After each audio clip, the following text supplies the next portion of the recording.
Mr. Mayor, well, you snuck in, I didn't see you. I did. I don't swear. I'm a little late today. That's Robin's job. Oh, we starting like that. Passing on to you, boy. I got it before 6.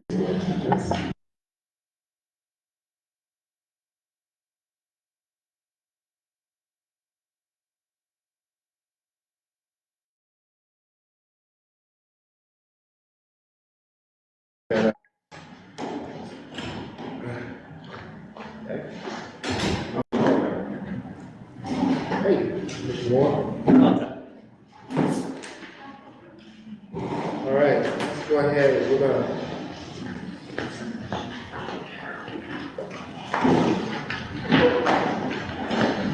Thank you, sir. All right, this meeting is called to order. All right, let's start off with the. Let's start off with a prayer. I'm gonna go ahead and pray for us. God, thank you for another day. Lord God, we love you. We thank you for all the many blessings. We thank you for what you're doing here in Ranlo, Lord God. We thank you for what you're doing here in the United States. Lord God, thank you for what you're doing all over the world. Thank you for bringing people together, Lord God, helping us to work, even though we may be different, work together, even though we may be different. Lord God, we ask you to help this to be a successful meeting, Lord God, a productive meeting that's going to edify the people here in Ranlo, and also so that we may do what you want us to do. We ask these things in Jesus' name, amen. Amen. All right, let's start off with a roll call. Reagan?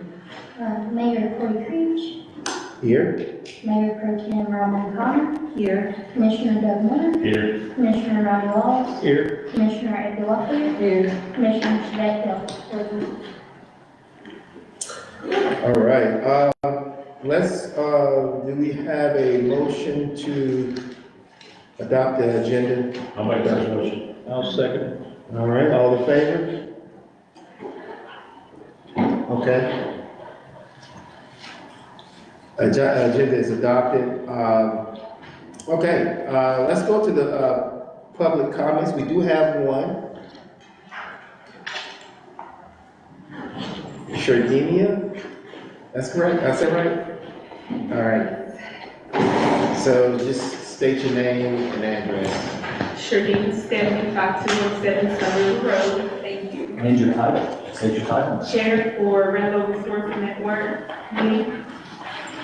Okay. You're the chair on which board was it? Resource Network. Ranlo Resource Network. Okay. That committee and the Ranlo Experience met last week and elected chairs. Yes. All right. Mr. Gay is the chair of the Ranlo Resource Network.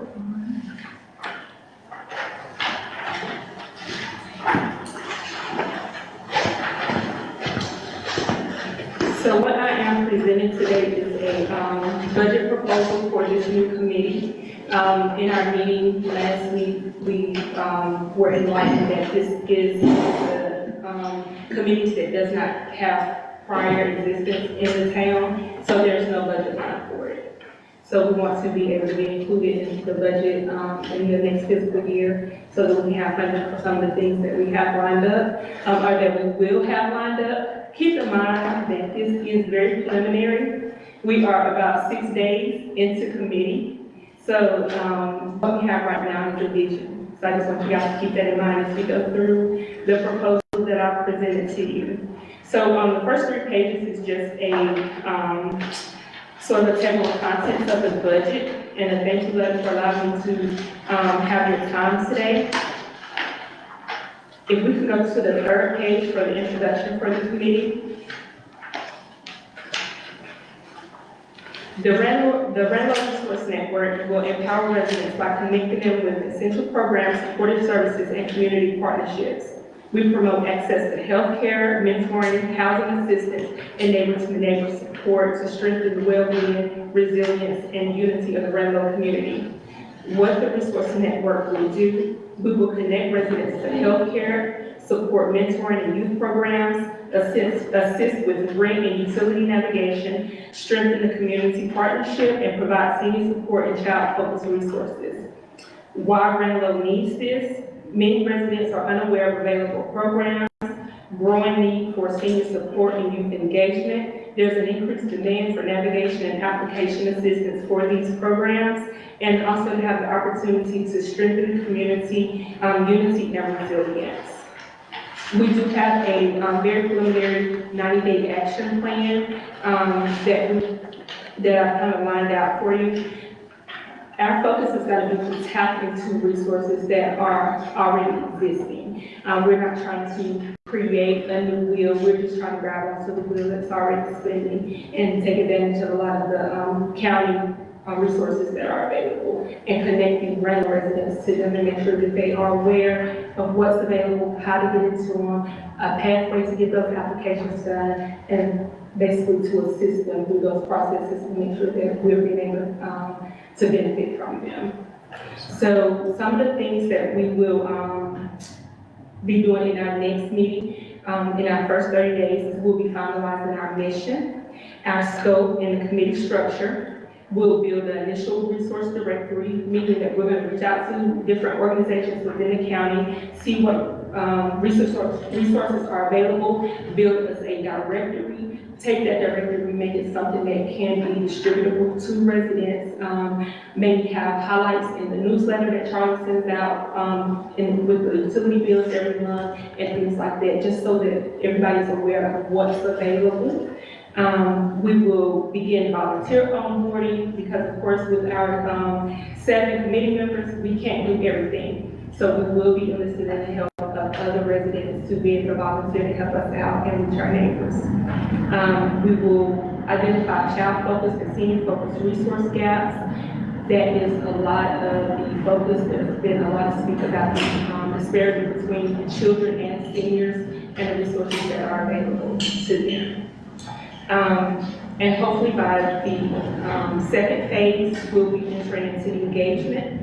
We'll be meeting with Department of Social Services, schools, churches, nonprofit organizations, county resource providers, healthcare advocates, and organizations focused on service safety and security so that we can implement those into our communities. Our engagement actions will include evaluating community needs, recruiting and training volunteers, finalizing and releasing a resources directory, identifying programs for children and seniors. Phase 3, we should be in our launch.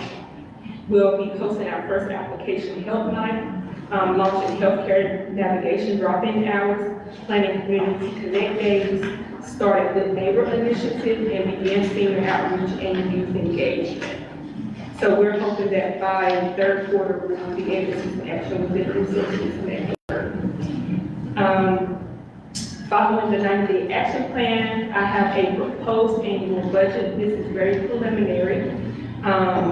So these are some of the things that I can see that we would need to make these things happen, to bring the awareness to the programs that will be available, to be able to host things that we need for the community, our administrative and operational, which we will be able to use some of the resources that the county, that the town already has available for these as well, but we may need extra resources on top of what they're already using it for, because if they already have a budget for printing materials, office supplies, and administrative contingency, and things like that, then of course with our network using them, then it'll increase their budget. So we want to be able to have some specific funds allocated for us to be able to do those things. We are also requesting funds for community events and programs, Community Connect Day, and we see that as a live event. Really haven't put the vision together for that yet, but maybe something at the ball field, maybe something here, where we'll have some light catering, just to create some engagement and let the community know that we are here, and to be able to introduce those services to them. Application help nights, where we may have specific events where people can come in and discuss utilities, or rent, childcare resources, just different things like that is what we'll be doing for the community events and programs. Also healthcare navigation, where we have health fairs, full-blown health fairs with providers, blood pressure checks, diabetes checks, and things like that. We'll be asking some of the community physicians and physician offices to assist us with that and get them to volunteer, but more than likely we will have to provide food, as we have entertainment to keep them engaged, or light food and things like that. We, also for our Good Neighbor initiative, sometimes it may just be going out knocking on doors. If we have a particular neighborhood that may be in despair, get there, seeing what's going on, how can we help, and what resources are available. Volunteer support and training, we may need training materials. Volunteer appreciation, that would be a small token for to keep people engaged and to encourage them to be able to continue to volunteer with the program in years going forward. And then background checks, I did put that on there because when I think about servicing seniors and children, we may be doing something with that. We want to know who we have involved in that. And we, you know, just if we were doing just a big neighbor program or something like that, we would want to know who these people are, make sure that it's a safe environment for our children or our seniors to be in. So that's not something that we put a lot of discussion into at this point, but I thought that that would be something that we would definitely want to take into consideration if we have something like that. Marketing and outreach, so social media ads. I do know we have a Facebook page, but just to kind of push some ads so that people know what Ranlo is doing, to put it in front of their face for people who don't follow us. You know, we've been something in the back for a little while now, and it's time to let people know that Ranlo is here. Banners and signage so that we can have professional appearance at our events. We can also use any other materials or decorations or anything that the town already has, but just something that says resource network on it to be incorporated into that would be great. So that puts us at just an estimated budget request of about $8,000 a year. And what we want you to remember is that these, on the next page, that these efforts are going to have a huge impact in the community. It's going to increase access to health care for our residents. We'll have a stronger support for our children and seniors. It'll reduce crisis situations. It'll have reduced costs for our paramedics, for the fire department, for the police department, because people will have resources that they haven't had previous access to. So we'll have an impact there. We'll create more connected neighborhoods, hopefully we can create more unity. So, and make the neighborhoods and the communities feel safe and stable. So the resource network will provide meaningful, measurable support to residents by improving access to healthcare, mentoring, housing, resources, and community services with requested funds. We can reduce crisis situations, strengthen all of our families, and build a more connected and resilient Ranlo. And I just want to thank you, Mayor and committee members, for allowing me to request this. I've also included a budget justification sheet that you guys can take a moment and look over as you look into, you know, how much you can allocate for our efforts. And also, we are open to suggestions, and we are, you know, open to sharing the budget with any other communities that may have like-minded events and things like that. Can I ask a question? Yes, ma'am. I see on here you got the background checks. We didn't get those for the communities. Do we need those for our communities to have background checks? Well, I will say, because I think the committee members are appointed government officials, and everyone's going to be held to the same standard, and that's not something that we can hold our volunteers to, because they can walk away from the event with no obligation. So I would say that I don't think it's necessary for the committee members, but I do think it would be necessary for people that we are not going to hold to the same standard. That we cannot hold the same standard. I'll rephrase that. Any other questions? Thank you, that was a very good presentation. Yes. Thank you. Okay, let's move down to the new business. The town hall and police station discussion. We have a presentation from Mosley Architects. Yes, sir. Thank you very much for having me. Charlie, you do events How do we do that? Just point the guy in the blue shirt You back got there. it, you got us covered. Okay, great. I'll stand over here at the podium. Do you want me to kind of set the table, or do you want to kind of handle that, or do you want to roll with it? I'm happy to set the table. Yeah, I'm glad to. Take it away. Awesome. Well, Okay, also during your presentation, are you gonna discuss the building, the sizing of the building, and the future conceptual plans? yes, sir. Sure. All right. Yep, so we've got a presentation that'll be shown behind you there. My name's Josh Bennett, I'm Vice President with Mosley. I oversee our civic sector for our firm, and that includes all of our public safety projects, as well as town halls, social services, that kind of thing. Tonight, we're going to focus on your town hall and police station. With me tonight is Craig Honeycutt. He is our Director of Local Government Planning. He's a former town, city, and county manager. Did I cover all of them? Oh, yes. Yeah, great.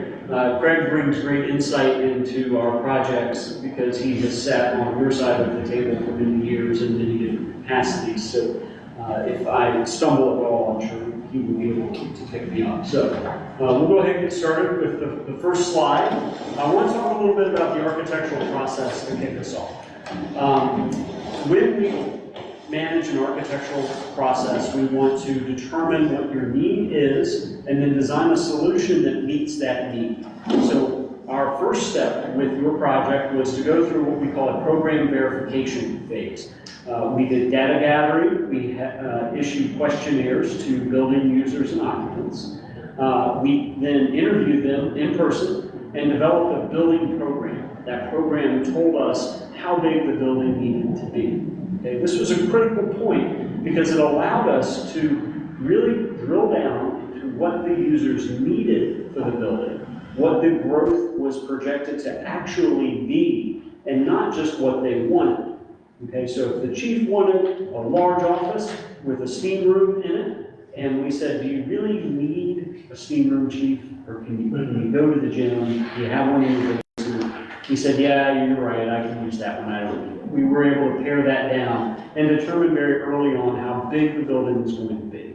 Okay? Then we moved into schematic design. We're about halfway through that process now. We've laid out several options for how the building can be configured. We're looking at all the spaces next to the correct spaces. Are they organized properly? Do we have proper security measures in the building? How does it fit on the site? What does the building look like? How massive is it? Is it tall? Is it wide? Is it contextual to where it's going to be? Ranlo is a very unique town. It has really unique houses and factories and some architecture in it that deserves to be acknowledged in that process. So we're working through that now. Eventually, we're going to move forward into additional phases, design development, where we look at what finishes go into the building. We finalize details on the site, like where the fencing goes and how that's going to operate. And then construction documents where we will issue final specifications that talk about things like flashing and door locks and things like that. Once that's done, we'll go through a procurement phase where we'll bid the project to local contractors. And then once a contractor is selected, we can begin construction. Okay, so as of right now, we're still in the infancy of the project. So everything we're going to show you guys now is still up for some work. So if we can go to the next slide, please. This is the summary sheet from our space needs assessment. And you'll see here on the left-hand side, we've listed a police department, the administration, and then any space in the building that can be shared. Under current personnel, we're showing 14 people for the police department, 7 people in administration. And then we have columns that are called 2031 needs, 2036 needs, and 2046 needs. And so we're looking at how this is going to grow over time. What we have projected is that in 2046, you'll have approximately 32 staff and 12,548 square feet of space will be required to support that staff. That is the number that we have designed for today. So this building, when it opens, will have some empty offices in it because it's going to last us for 20 years before we need to do anything else. Does that make sense? Great. Now, let me start that over. Does that projected need make sense given the relative growth of Ranlo? It's not one-to-one people moving in, and services you provide, because there's a scale to everything. But we went ahead and looked. We said your police are growing from 14 to 22 staff. That's a 57% increase. Given the growth around Ranlo and how that continues to impact you, that seems consistent with what we've seen in other locations. Administration is growing from 7 to 10. That doesn't sound like much, but that's a 42% increase. That's pretty significant. And with automation and the way that the town hall is set up, which you'll see in a moment, there's some efficiency that will be gained that allows the town to continue to grow and operate very efficiently. Your annual growth rate has been 1.3% since 2019. And so looking back at that, I think it was around 4,400. Now we've grown to about 4,750. And so if we project that out, your 20-year growth, you'll be right around 6,200 people, an increase of about 36.2%. So just numbers. I like numbers and data. It just kind of helps us get some perspective on things. Okay? We can go to the next slide. This is a summary sheet. I want you guys just to see a little bit of what goes into those square footages so that you can have confidence that we've accounted for certain things. You'll see here for the police department, we're accounting for a chief, an assistant chief, captain, detective, patrol sergeants, patrol officers, admin assistants, and then we are also looking at all the support spaces, wellness rooms, code enforcement folks, evidence storage, interview rooms, interview toilets. All of that goes into building that square footage number that you saw on the previous page. We can go to the next slide, please. Administration is the same way. We've got everything from the manager's office to the mayor's office to a records room, and then in the shared spaces, we're listing community room, kitchen, janitor's closet, that kind of thing. So all of those numbers go into building up what is that 12,000 square foot number we're shooting for. Next slide. Great. So we took all those numbers and all those spaces, and then we laid them out on a plan to try to start to develop what would be a good, efficient layout. There are some rules that we set at the beginning, which said we need the police and the town to be separate. We need the community spaces and the shared spaces for the public to be accessible without having to go through any of those spaces. And we want to share any areas that we possibly can to maximize building efficiency.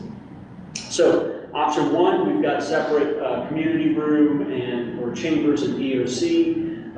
It makes for a very square footprint. It's very wide and deep, which when we set it on the site, takes up a lot of room. It's not very efficient.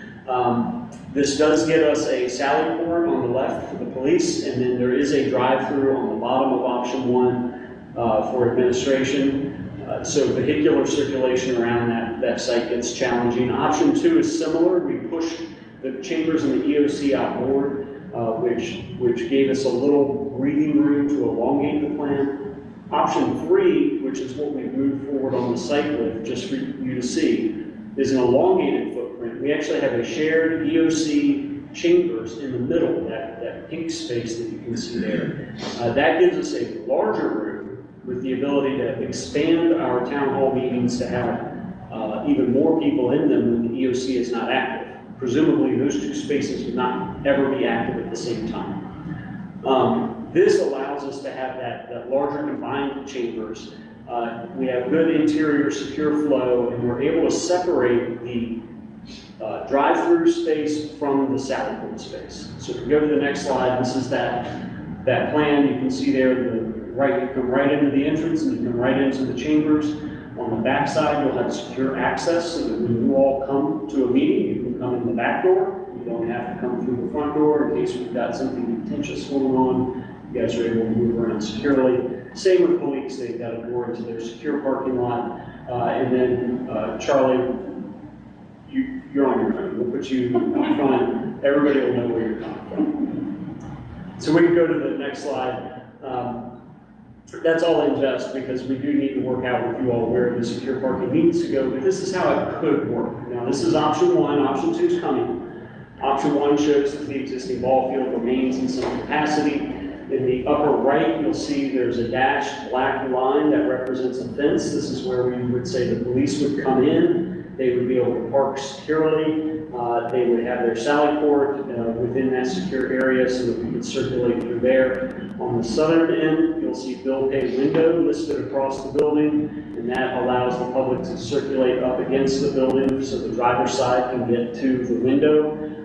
So this plan fits very nicely and snugly along Spencer Mountain Road and allows a lot of space left on the site to be able to do other things. So the next slide shows our other option where we re-envision what this site can be if the ball field were to go away. We've heard talk about retail, amphitheater, green space, plazas, potentially even closing Park Drive at some point. I hope that's not a surprise. Will we react too adversely? I have a question. Go right ahead. On your previous slide, Yes, ma'am. well, the same area is right there. This is where our previous town hall was located. Down on, you can actually see it grayed out right there. That's your previous town hall. So we're not rebuilding on that. So you're not gonna build back on that town? No, ma'am, that's not a good spot to build. Okay. As that would require some remediation. We understand the soils and the earth up where we're showing it now is much better for this type of house. Okay, thank you. Yes, ma'am? So here we're talking about the potential for retail and amphitheater that would require us to maybe reorient or reposition the town hall a little bit. But that's something that we can work through with you. The pink is showing your pedestrian circulation and how we think that people, residents, citizens, visitors would move through that site. How about the parking? So the parking is indicated, you see those little numbers like 888, 668, 68? That's the number of parking spaces that'll fit in each of those areas. So for this one in the upper right, you'll see we've got 24 spaces for the police, and that'll last them for a while. You guys have take-home, right, Chief? Take-home cars, yeah. So they have take-home cars, so they're coming in, parking, briefing, and then going back out. And then for staff and public out front there, you've got 18, 24, 26 spaces. And then for your green space, you've got those 32 spaces right there. So what would be the accommodation for the amphitheater? How many people would that can that accommodate? I don't know that we've counted that right now. We haven't designed that or thought that through. But that's a great question. We can talk about that as we develop this. I think what we want to do is, what our charge right now is to focus on the town hall and police station. And then as the amphitheater becomes closer to reality, what we want to do is make sure that what we do here with the town hall and police station doesn't impede your future vision for that. So we may not fully resolve the retail space, but we want to make sure that we set you up so that you can do something in the future. So we can go to the next one then. This is what I was talking about with massing. So we're looking at how this building is going to sit potentially on the site, how people are going to approach the front door, what scale does this building bring, as it is a high roof, a pitched roof, a low roof, a flat roof. Are there any spaces that require a two-story volume? So if we think about your chambers, your meeting room, that's going to want to have a higher ceiling than some of the other office spaces that are adjacent. So it makes sense to bring that volume up and express that architecturally on the outside. That also gives us a little roofline relief. This is right against that residential area, and we want to be sensitive to that, right? We don't want to overpower or overwhelm those nearby homes. So we want this to be contextual and to fit into that area. So these are going to be further developed. The next ones will have brick, I promise. So we'll be able to see that. And I think that's our last slide. Oh, so here's where we are. Thank you.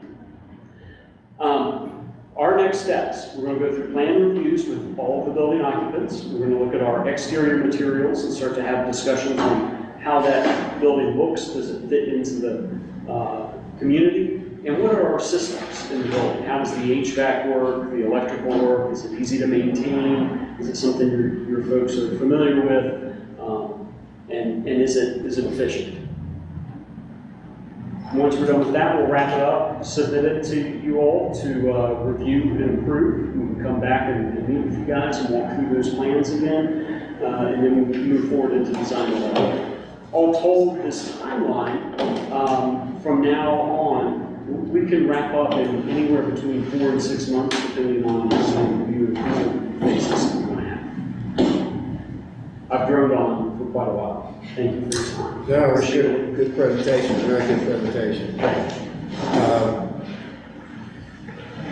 Really like what you have set up there. I like what you have, the way you position it. I don't know about the rest of the committee members.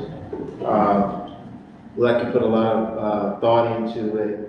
Love the fact that you have using the designs on that third plan, where you have the chambers area, or whatever they call it right there, and then you have that extended area. And also, he also noted that he's gonna have a partition there where we can actually make that room shorter at times. If it's only a small meeting, we'll just have that partition up. When it's not, the partition will go down.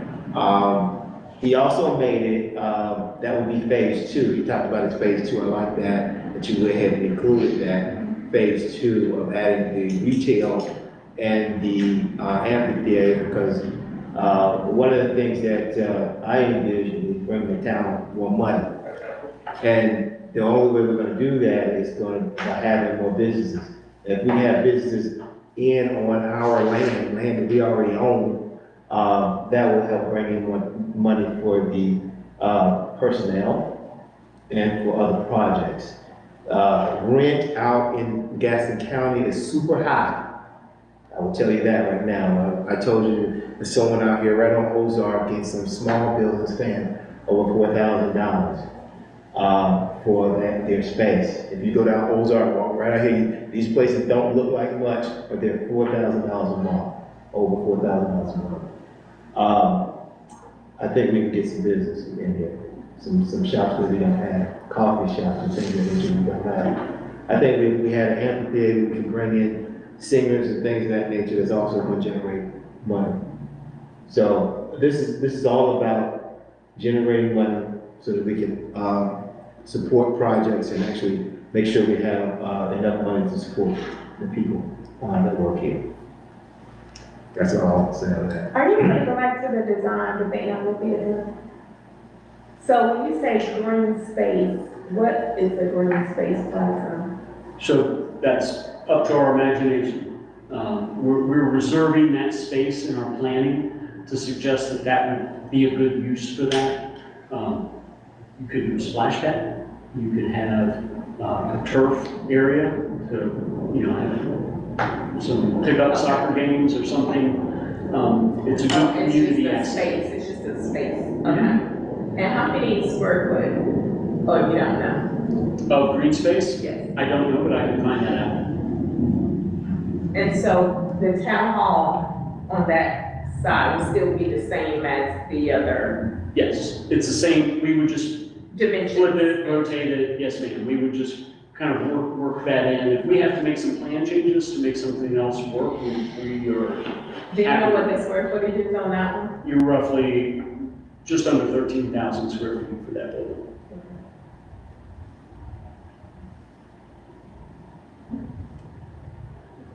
Mr. Mayor, do you mind if I ask a quick question? Absolutely. CJ, can you go to that, the steps page towards the end? You mind if I ask a quick question? By all means.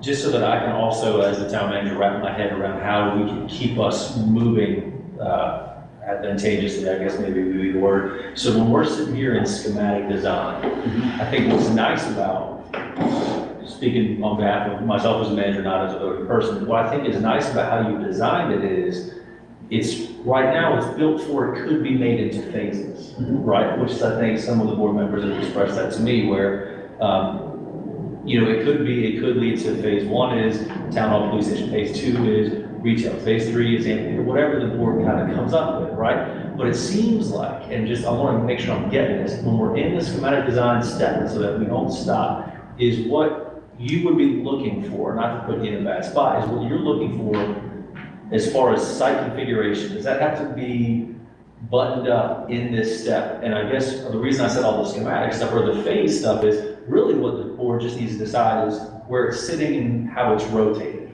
Is that kind of right? Essentially, yes. Yeah. Because we'll tweak it through design development, but at some point we need to go through planning department submissions to make sure we stay on schedule. So you're absolutely right. At this phase, the closer we can get to being in the right spot, Yeah. the easier it's going to be for us to submit for planning department approval. And that's usually the long pole in the tent. You know, that they take the longest to review and get back to us. We want that review to be wrapped up by the time we finish construction documents so that we can submit the permit, go to bid, be ready to go. I don't ever want the town to feel though like you're locked in. We will try to keep you apprised of critical milestones such as that. If you're sitting there and you're like, you know, Josh, mayor's office, you know, I want to paint the wall in there orange, tell me now. We'll write it down, we'll make sure it happens. There's never too early to tell me. There is too late to tell me something. There will become a point where that starts to become an impediment.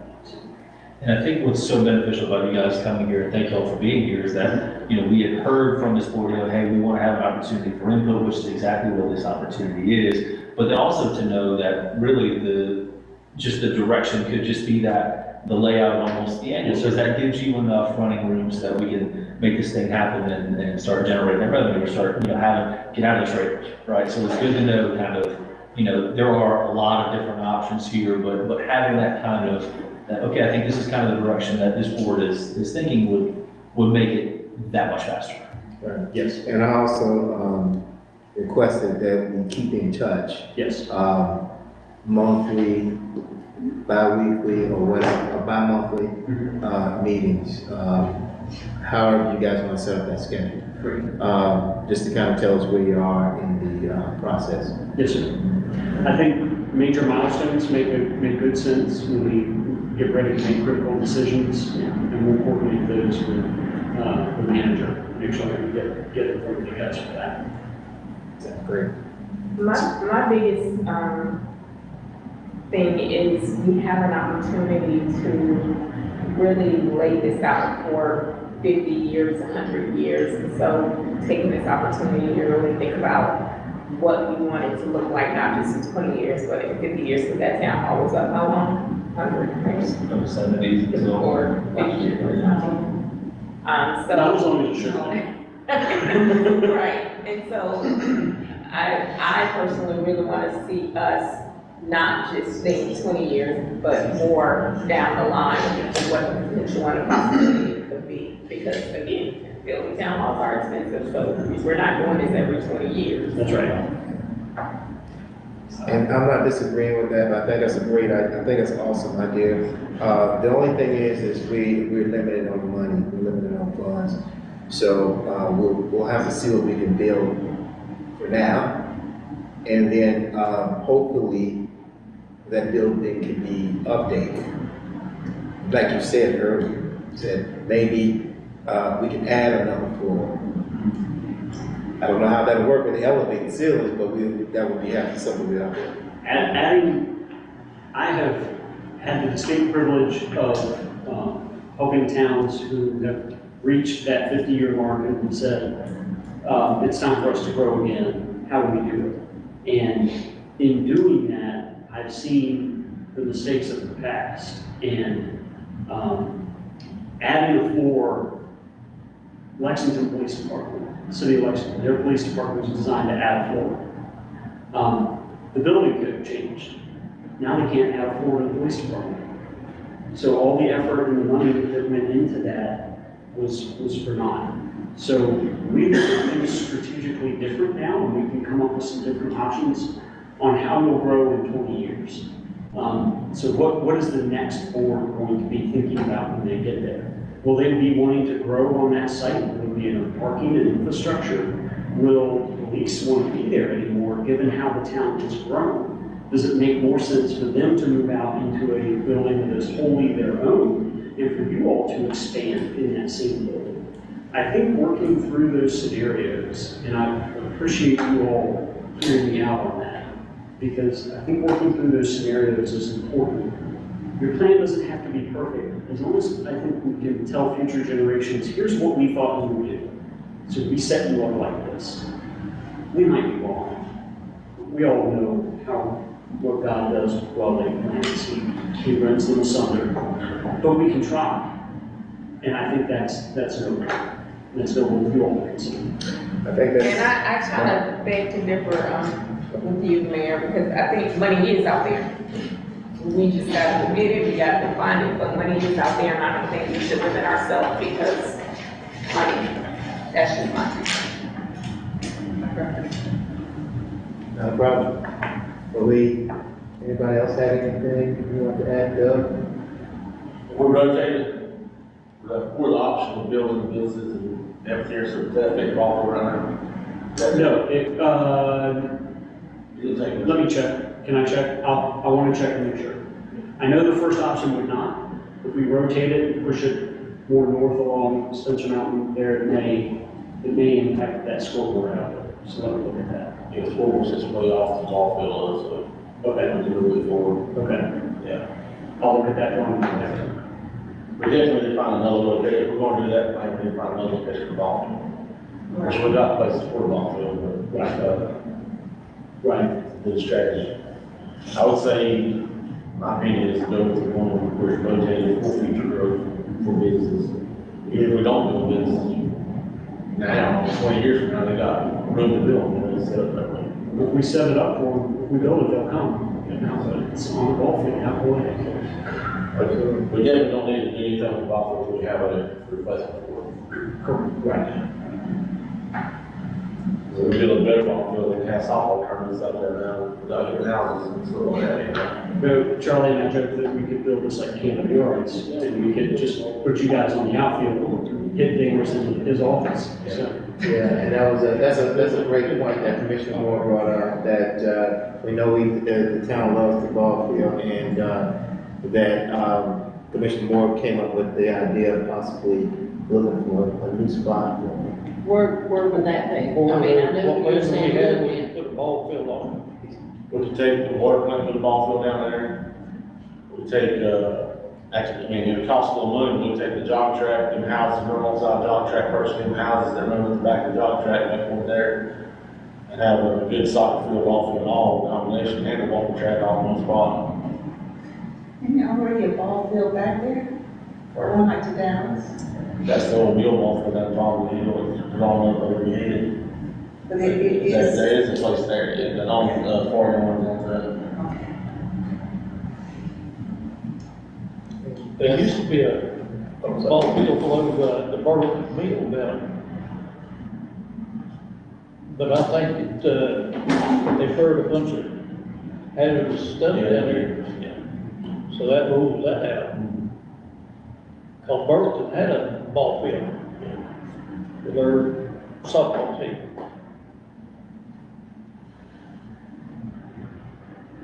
I think you gave a good presentation, a great one. Thank you, I appreciate that. Excellent. Do we need to vote on this plan or anything like that? We can move on with, Plan C, because that's what it looks like he's moving on right now. Yeah, unless there's, I don't even think it necessarily needs a straw poll. I think if the board kind of get semi-agreeing on at least move in one of the planned directions, that would give our architects and engineers at least some running room. Is that a fair assessment? Yes, sir. But I think, if it's gonna be a pick one or two, I think, and the board can do whatever the board wants. So option 3 is the one he's, building toward, so I think that's our best option for me, but I'm not voting on it. Your choice. Well, can we just brainstorm? Please. That was the point of this whole meeting, isn't it? Yeah. Thank you. In my mind, if I could try something different, I would thought it'd been a great idea for where we are right now to be the town hall and the lodge room over there. So if you have the same town. I mean, when I look at the space that we have here, I think this would be an awesome spot for a town hall. And then we could take a smaller building and put it over there and still keep the ball field and all of that. I just see this as a lot of space right here. That's just me in my head. I just wonder. What do you think? You know, I hadn't Be thought careful, about, I hadn't Jess. thought about Yes, that. No, I am, seriously. I hadn't thought This is about what that. Well, you do rent this facility out quite often, We do, so there would be No. potential loss of revenue. not if we move it to another. Not if you built a location. new lodge somewhere else, right? And just use this space right here. I love the way it sits up on the hill, it sits off the road, and our town hall were here. I think we would be about 4 times this size, unfortunately. That new building would have to quadruple the size of this building. Okay. Thank you, I'm just praised. I would rather us know that we thought about it and understand why we didn't do it again, so that other people know that we've explored all the options. So thank you.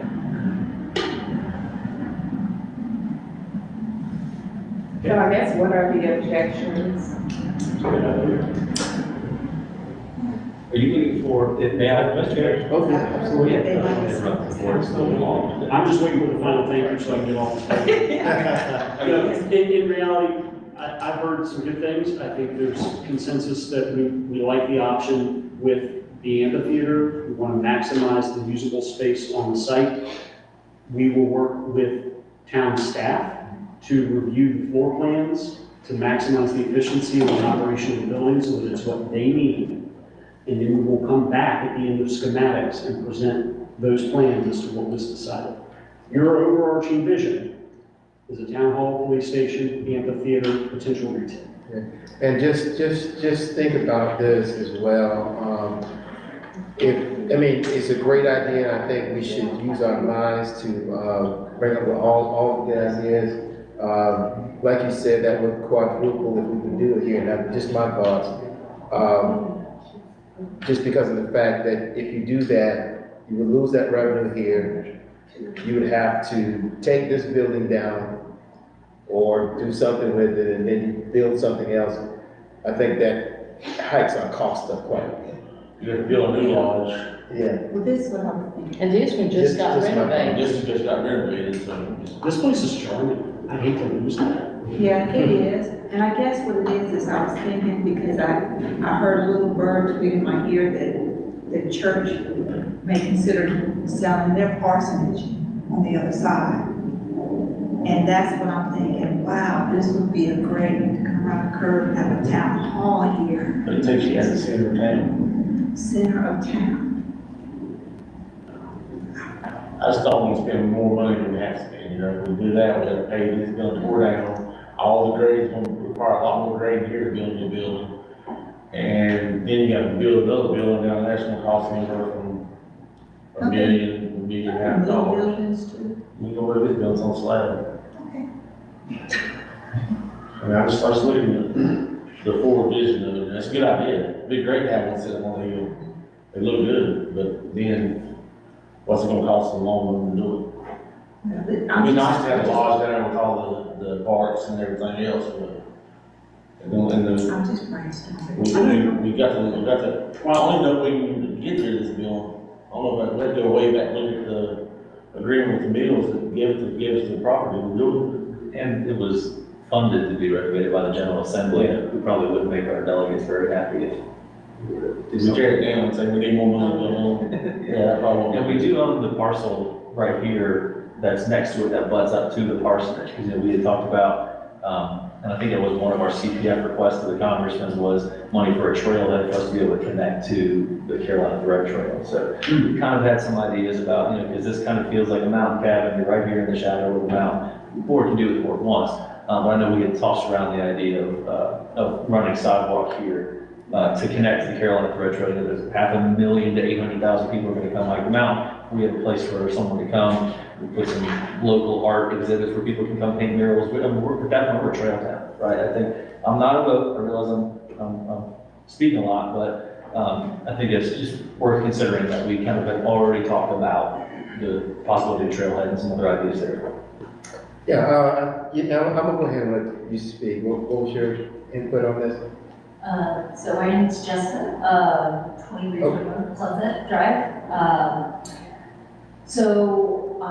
We already have, you said, this space here, you already got this nice little platform there, so my thought was, well, we could even just turn this big grassy spot here into this amphitheater, and then in that amphitheater area right there, you could turn it into something else that would be multi-use. So that's one of my concerns, is having this prime location here being dedicated to single-use position or activities.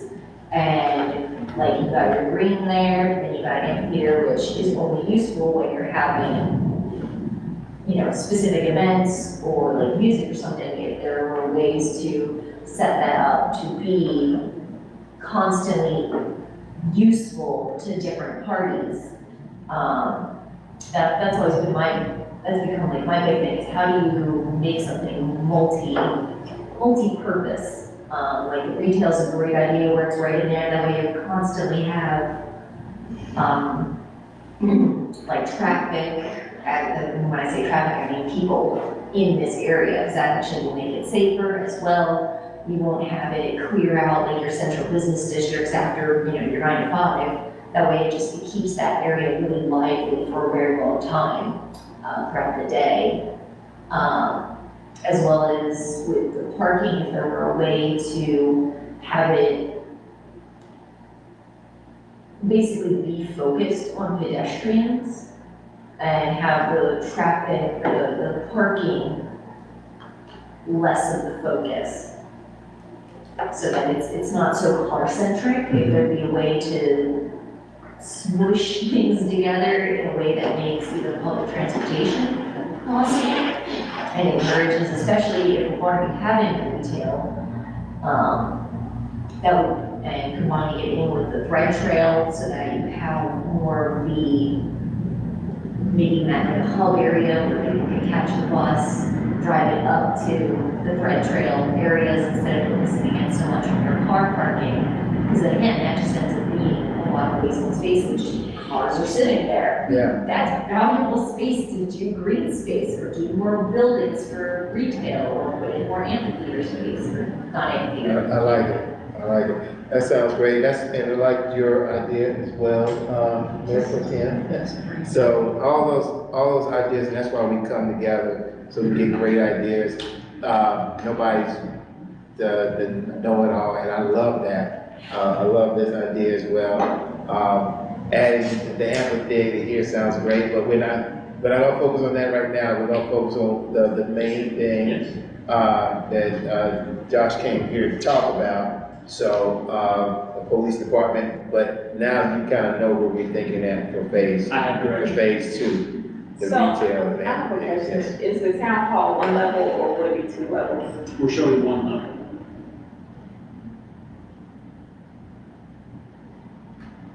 You have a follow-up question, I can see if we can get a follow-up.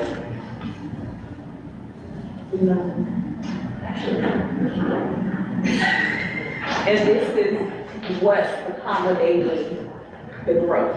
Yes. This plan will have empty offices the day it opens.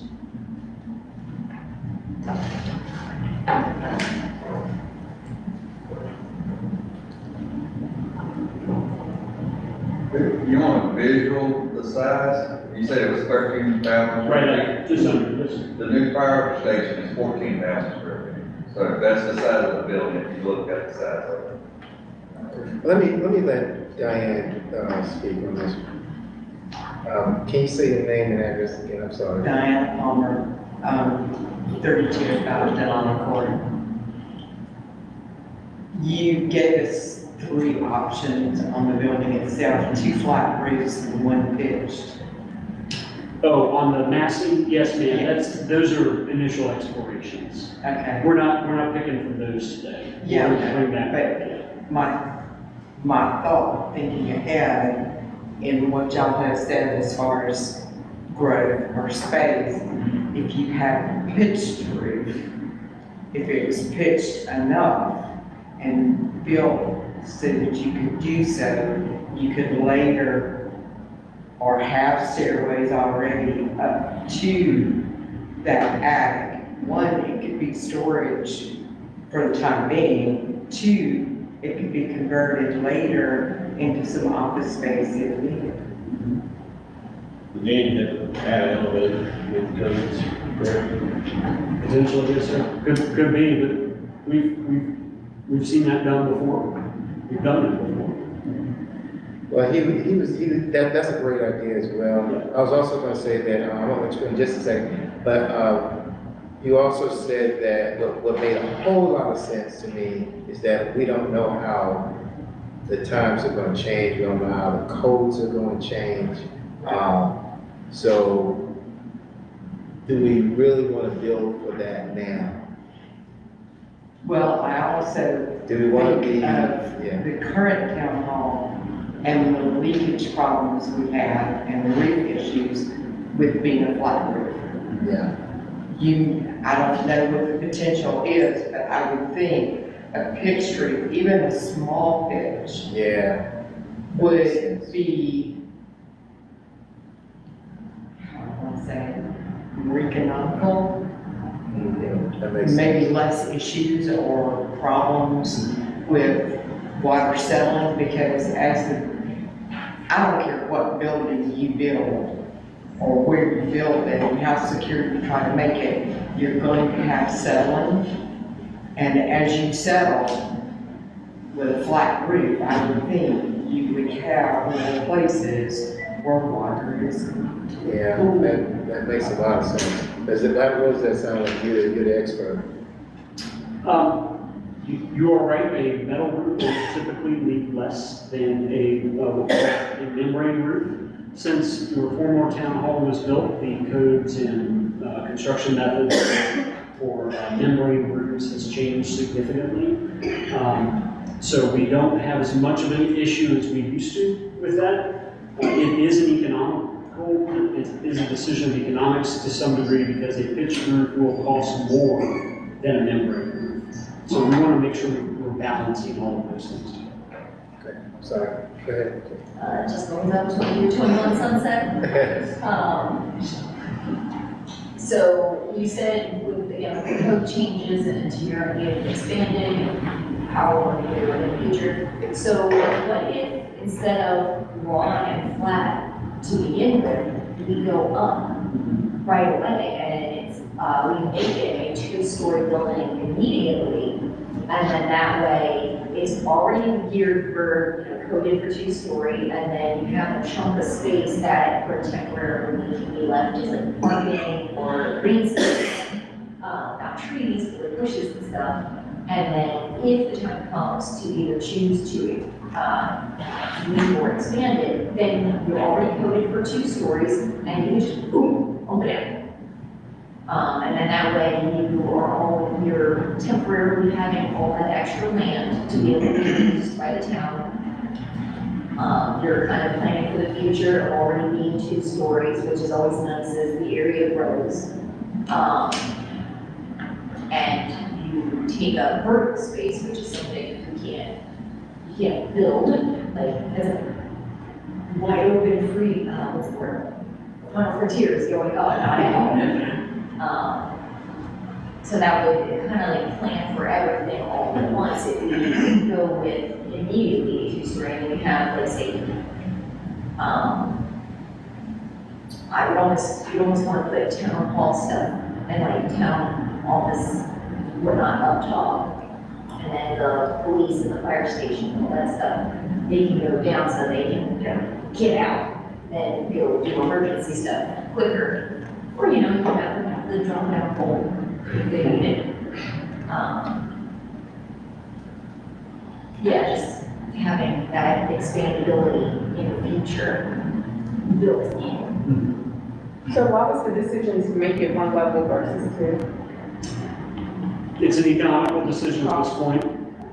We find the tipping point for going two stories to be somewhere around 35,000 to 40,000 square feet. At that point, by stacking the building, you're saving land area, and you're offsetting the cost of the elevator and stairs by reducing the amount of foundation in your roof. On a building this size, if we were to go two-story and say you have an empty shell for the second floor, which is a good idea for expansion, that would double the size of the building. However, you would end up incurring the cost of the shell as well as the cost of the infrastructure to meet the shell. Those being additional bathrooms, elevator, and at least 2 sets of stairs. So for this size building, we typically recommend a single-story building, and then we look at alternative methods for expansion. Okay, do a brainstorm? Okay. How probable could it be the town of Ranlo could purchase old mills and have it renovated for a town hall? The ones that are already here, I don't believe they're for sale, but have you ever done renovations like that? Yes. Is that cheaper? For a police station, no. For a police station, no. For an admin building, potentially. Okay. For a police station, no, because a police station is what we call a risk category 4 building, is what we call an essential facility, meaning it is built to a higher structural standard than a typical office building. In order to accomplish that in a existing building, you typically have to provide some level of reinforcement, structural reinforcement. And on older masonry buildings like those mills, that can be somewhat challenging because they're usually all brick exterior walls. I feel bad because you're coming up with really great ideas and I keep telling you. No, you're good. We're brainstorming. Bring the ideas, challenge me. We make assumptions on your behalf all day long, and I don't want you guys to feel like we made one that you don't like. So, this is not my building, this is your building, this is your building. Well, you got the experience, you've got the know-how, so, Could they be separate buildings? Sorry. Could they be separate buildings? Yes. So, like, for example, what Robert was saying, if, like, across the street, like that building could be the admin building that could be upfitted versus building the police station across the street. Yes. No, I recall a few years ago, they had considered, it's been more than a few years ago, but they had considered moving the police station beside the mill over there in Lowell, going towards Lowell. You remember that, Chief Lunsford? There's an empty building sitting there, and they were considering purchasing it just to solely be police department. I don't think it was town hall, am I right? Kenny, I think it was just for the police. And they were gonna keep the town hall in the same place. But the building was in bad shape. Bad shape, they wanted way more than it's worth. Right, okay. I mean, you can build, that's the way y'all want to do it. You can build a police department on that land, there's a lot of land there, build 20 police departments on. But you gotta look at.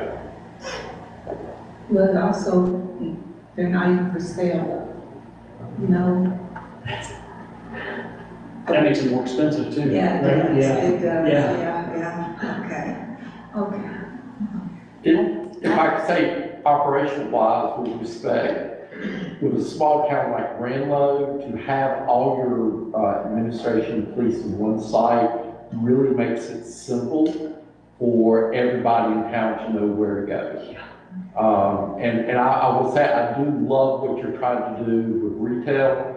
When I was in Fletcher, we did the same thing. We built the town hall first, and then it came. Because as long as you had good pedestrian access, as long as you had good parking, good visibility, you control the property. I would maybe even suggest reaching out to developers now to see if there was an interest. Yeah. And then that way you could do it all at one time, which should be cheaper as well. I like that idea. I like that I do idea. too.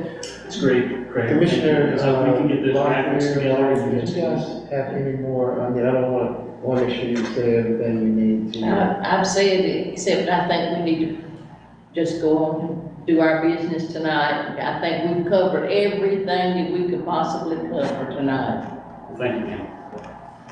You know, I like that you guys were open to the questions, and I like the input that we got from everybody. Small group, but man, that was powerful.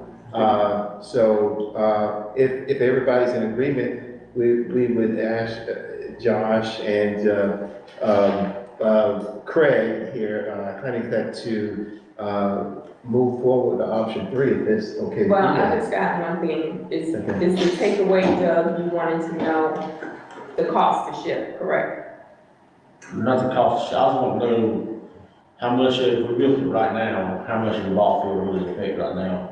Right, Because I don't want to take that away from the kids until we have a place to replace it. right, but I think But- we're talking about yeah. shifting it for what we will want in the Right, future. yeah, right, build it for the future, but while they're working on building it and drawing it up, we need to be working on a different space Right. for the sports complex, Right, for the ball right, field. for sure, right. I mean, like I said earlier, you know, they have softball tournaments all the time around the county, but we can't have one there now, because the bats they make now are way different than the bats they made a long time ago, and people be bouncing off people's windows up there on Maple Avenue, so. That kind of, but we can bring them into town if we can get a different ball field, bigger size, less stuff to hit. I'd like to see a survey done of towns our size with an amphitheater to see what kind of profits or people it draws. I'd like to see that. What I can always do is reach out to some of our neighbors, as you know, in Gaston County, we have a really good relationship, all the managers in the county, the 13, 14 of them.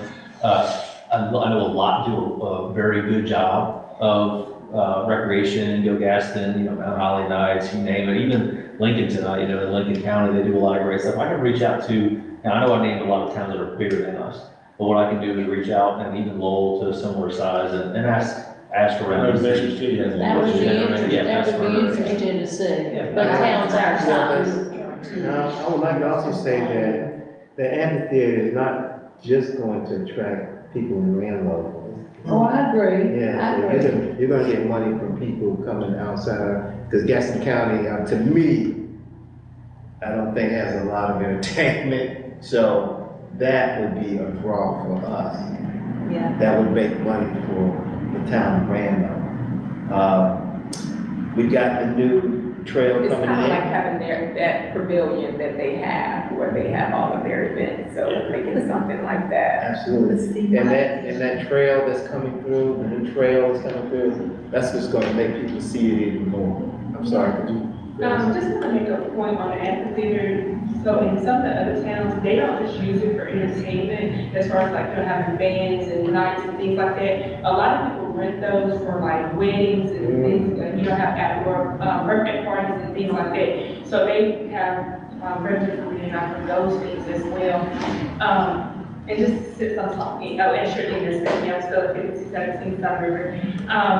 Just sitting here looking at the plans of the building with the flat roof, I was just imagining with the retail in that area, just some rooftop activities, maybe just like sitting areas, places where people can have chairs and tables during the parade and things like that. I think that would be just amazing to be able to sit on the roof in Ranlo and enjoy the scenery and some of the events that we already have coming through.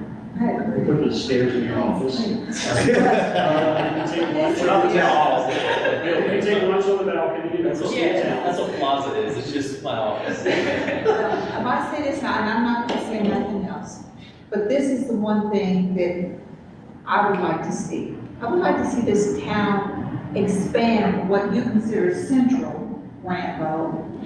We've got some beautiful land moving this way. Oh, yes. And, you know, and instead of crowding it all up in one little area, stretch Ranlo out. You know, the prettiest things in Ranlo, we don't highlight.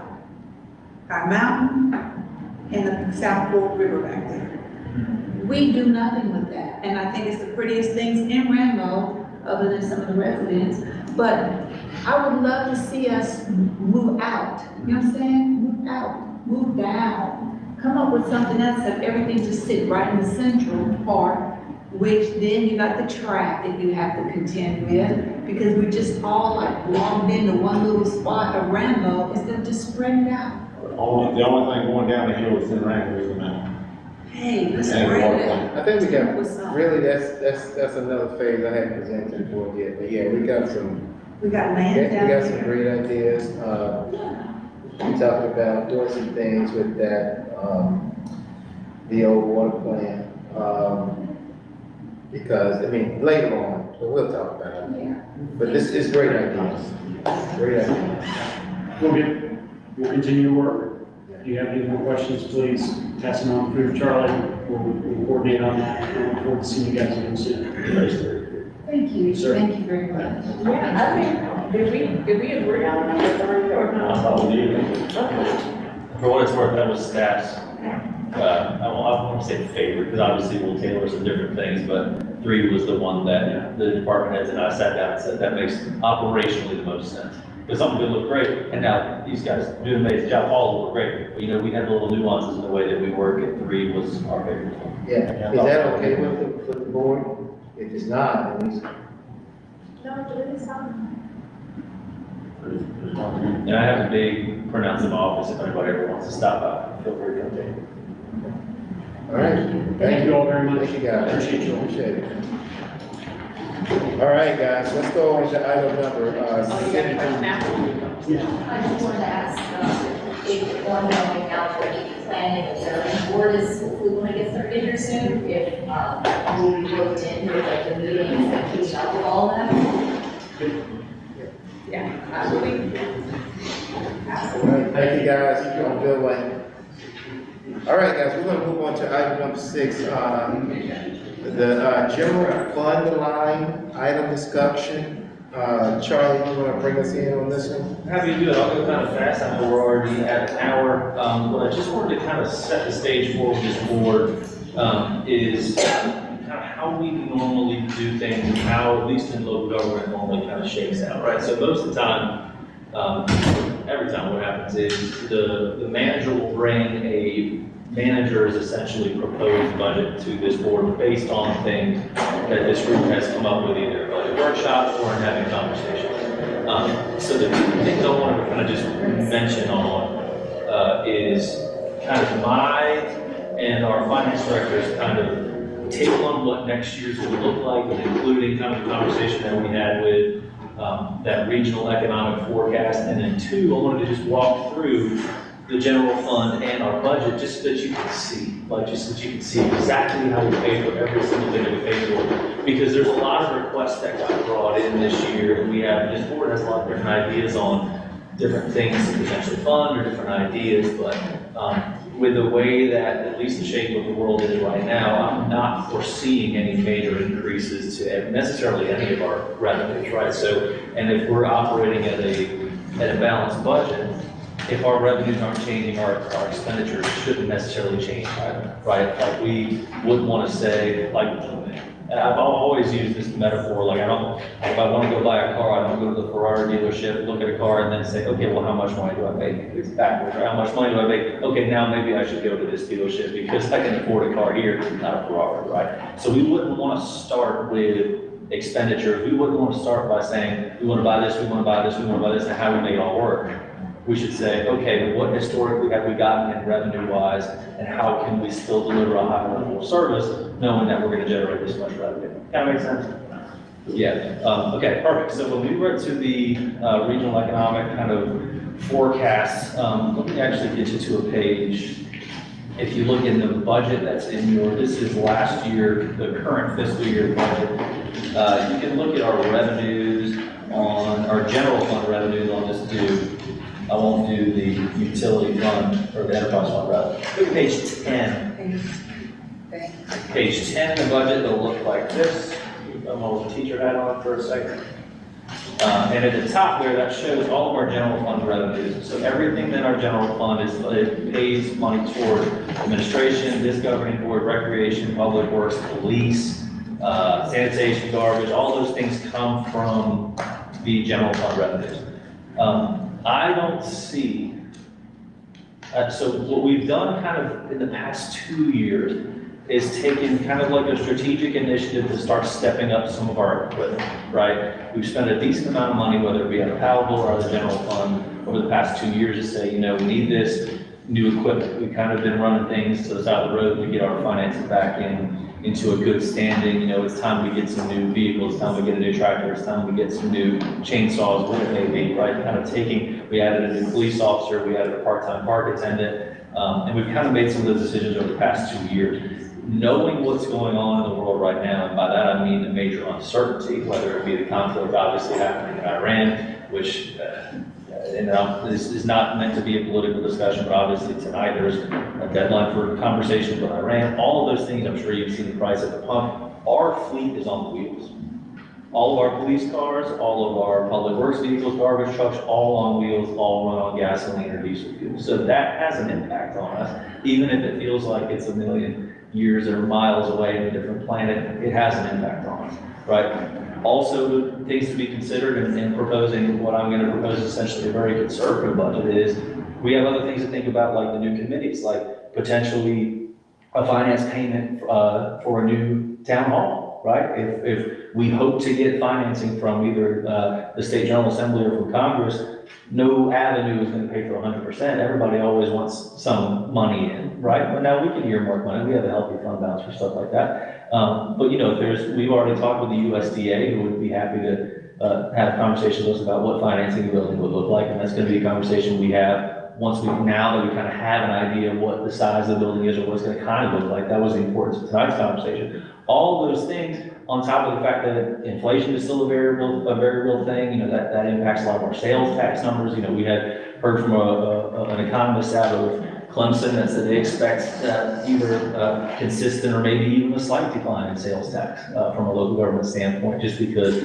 everything's a little bit more expensive. Everybody's kind of just holding on a little bit more tight. Everybody probably included to what you go get from the grocery store, or maybe I shouldn't DoorDash this, or what it may be, right? So those kind of things have an impact on our budget. So knowing all of that, my plan after we have these conversations, and I kind of hear from this board about, hey, let's make sure that we add this in there. Let's make sure that this is considered. I'm not going to bring you a monumentally different budget than from last year. It's going to almost be exactly the same, unless if this board says, really, this is a priority, we want to have this funded, we want to do this. Because if we're not going to see a major increase, which I don't foresee happening in our revenues, I'm absolutely not going to propose to this board, let's have a major jump in expenditure as well, right? Because the last thing we want to have is come this time next year, we spent X, and we thought we were going to collect Y, but we didn't collect Y.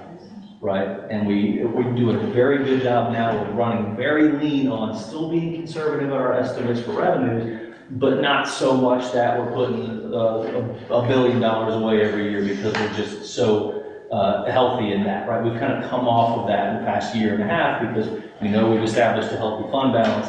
We've committed to some positions into some new equipment. Now let's see how lean we can run it, right? Kind of makes sense. I know it's taking me a while to set the table. No, that makes absolute sense.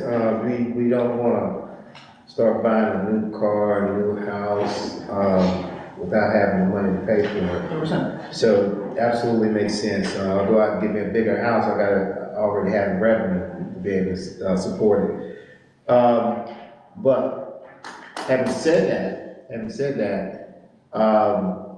those guys, Craig here made a very profound statement. We should start looking at developers for that retail space now. Because developers come in,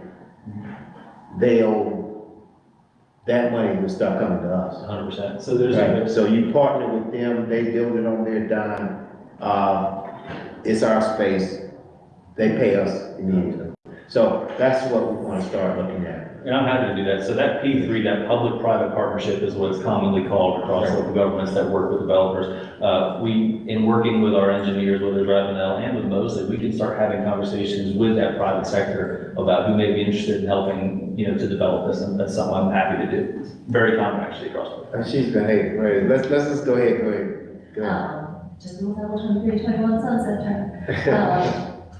With putting in the developer requests and all that, one thing I am learning about, or brushing up on, is essentially you want to make sure any like retail or businesses that you put in, you don't want big heavy hitters coming in. You want to make sure whatever they develop are like the smaller businesses, because the smaller buildings are actually a lot easier to convert and grow. And if one business fails, which unfortunately businesses fail a lot, then it's a lot easier for a new business to just move right in, rather than trying to figure out, okay, how do I fit into a big giant box store? Yeah. So making sure we're developers coming in, that we keep it like small, many businesses instead of like one big. Absolutely. Yeah, I think we're more focused on getting in the space, the retail space for now. And that's where we're talking, I think me and Charles are on the same page, right? We're talking about getting the retail space in, and then whoever wants to put a coffee shop in there, or whoever wants to put whatever in that space, then that's who. Yeah, I think y'all saying the same thing, because you want smaller spaces to be able to. Is that, you said the same thing? Okay. Yeah, y'all saying the same thing. I'm sorry. Let me stop. I have a question. I might have missed this, but in he showed us number 3 for the building. I saw no dollar signs for each of the buildings. About how much was he talking about? Yeah, I think we gave him a budget, around 10 million. 10 million. Yeah, so this was the key here, though. This was the key. They have to get the designs together so that we can go out looking for more grant money and how we're going to pay for it. Because this should come to no surprise that there's going to be grant money, but some of it's going to come from a long loan. All right, so I'm not going to surprise you on that. So we already know that, and other counties, other municipalities have done this. So hopefully the loan is long, out there, fairly long. We don't have to pay a whole lot on it. And then as we get these new retail shops and things of that nature in there, that would also help us pay it off early. So those are some things you should definitely think about. You're not gonna get out of this not paying anything. Those are just key. And if I may, so on Friday, I know I told this board, I'm meeting with a wealth advisor who does this for municipalities all over the place to help leverage and best use our money in the smartest way possible. So once I meet with that person, we've already kind of hit it off, he's great. We'll get an agreement going, and then Pete will come and speak before this board to make some suggestions on down payment, on this, on how to finance this, and wealth management. We are not very, very, very rich. We're not sitting on mountains and piles of money, but we can be smart with what money that we do have, and that's what this person's going to do for us. I think it's going to be a great help for us, because we're in a position where we would benefit from that help. So that'll be this Friday. And I'll make sure that conversation gets to this board. And we're being realistic. We're being realistic. That's why we said, hey, we're just going to focus on the town hall right now. That other stuff will come afterwards. Right? So if you want me to jump back in, Yes. keep us on track. So if you jump to page 14, this is also something I'm proud of. The state only requires us to publish essentially a department-based budget that shows kind of like nice whole numbers. What we always do in the sake of transparency and good government is provide a line item budget. So you can see on page 14, that begins the expenditures for the general fund, and it will go all the way through to page 16. And then after that, page 17, and then the future, or the rest of the document rather, that's the utility fund, stormwater fund, and power bill fund. So if you have any questions about that, or if you have anything that's compelling that this board says, Charlie, hey, you're here to do the math, make this work, add these numbers in, I will do that, but just know that this year I'm going to be putting forth a very, very conservative proposal or proposed budget to this board, with just the amount of uncertainty that we see. And on top of it, not only worldly, but with in-house, right? We're in trailers, things are different now, you never know what could happen with a trailer. You hope for the best, but when it comes to finances, we always try to plan for the worst, right? And then if by December we're building, I think this is a good opportunity for us to kind of hold tight and be a little bit conservative. But obviously, this board can make whatever decision. The board can say to me, include a $600,000 line for X, Y, Z, and I'll give you the math and tell you if it makes sense or not. So. Yeah, we don't like to say conservative, because everybody wants to spend and buy, but unfortunately, you're making this smart decision, smart statement by saying, we're going to be conservative as we can on the budget so that we can be prepared for what's coming. Yes, sir. That's something that you employ me to do here, and that's something I take very seriously. So that's all I think for the general fund line of discussion. I just wanted you to see if we say, hey, let's fund this or let's do that, you can take a look now and say, oh, okay, if we wanted to do this $300,000 program, great, if it's a one-time thing, we can maybe possibly have a discussion about funding it out of a one-time appropriation from fund balance, but if it's a recurring general operating cost, we have to find it within that general fund, and that's, no easy task. I'm here to help make all the things work. I just wanted you to kind of see how it all comes together, so that when you see it next month at the May meeting, the regular board meeting, it'll be my essentially budget proposal.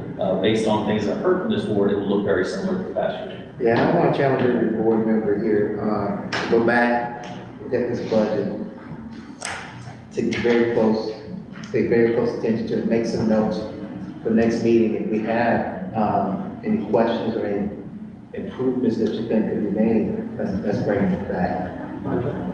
All right. Can we move on, to item number 7? Water and sewer rate discussion on path forward. Okay, so Charles. Happy to take this, Mayor. This is actually, I thought it was going to take a long time, but I think we're actually in pretty decent shape, and our rates have improved that. So at the back of your packet, you'll have a sheet that looks like this.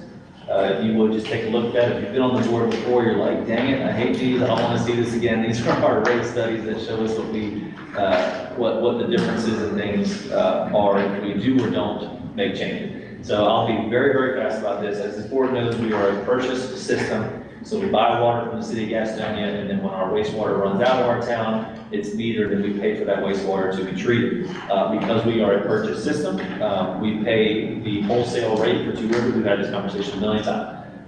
One thing that happened to this board last year is that Two Rivers said that they had a 5-year plan to do 5% on water, 5%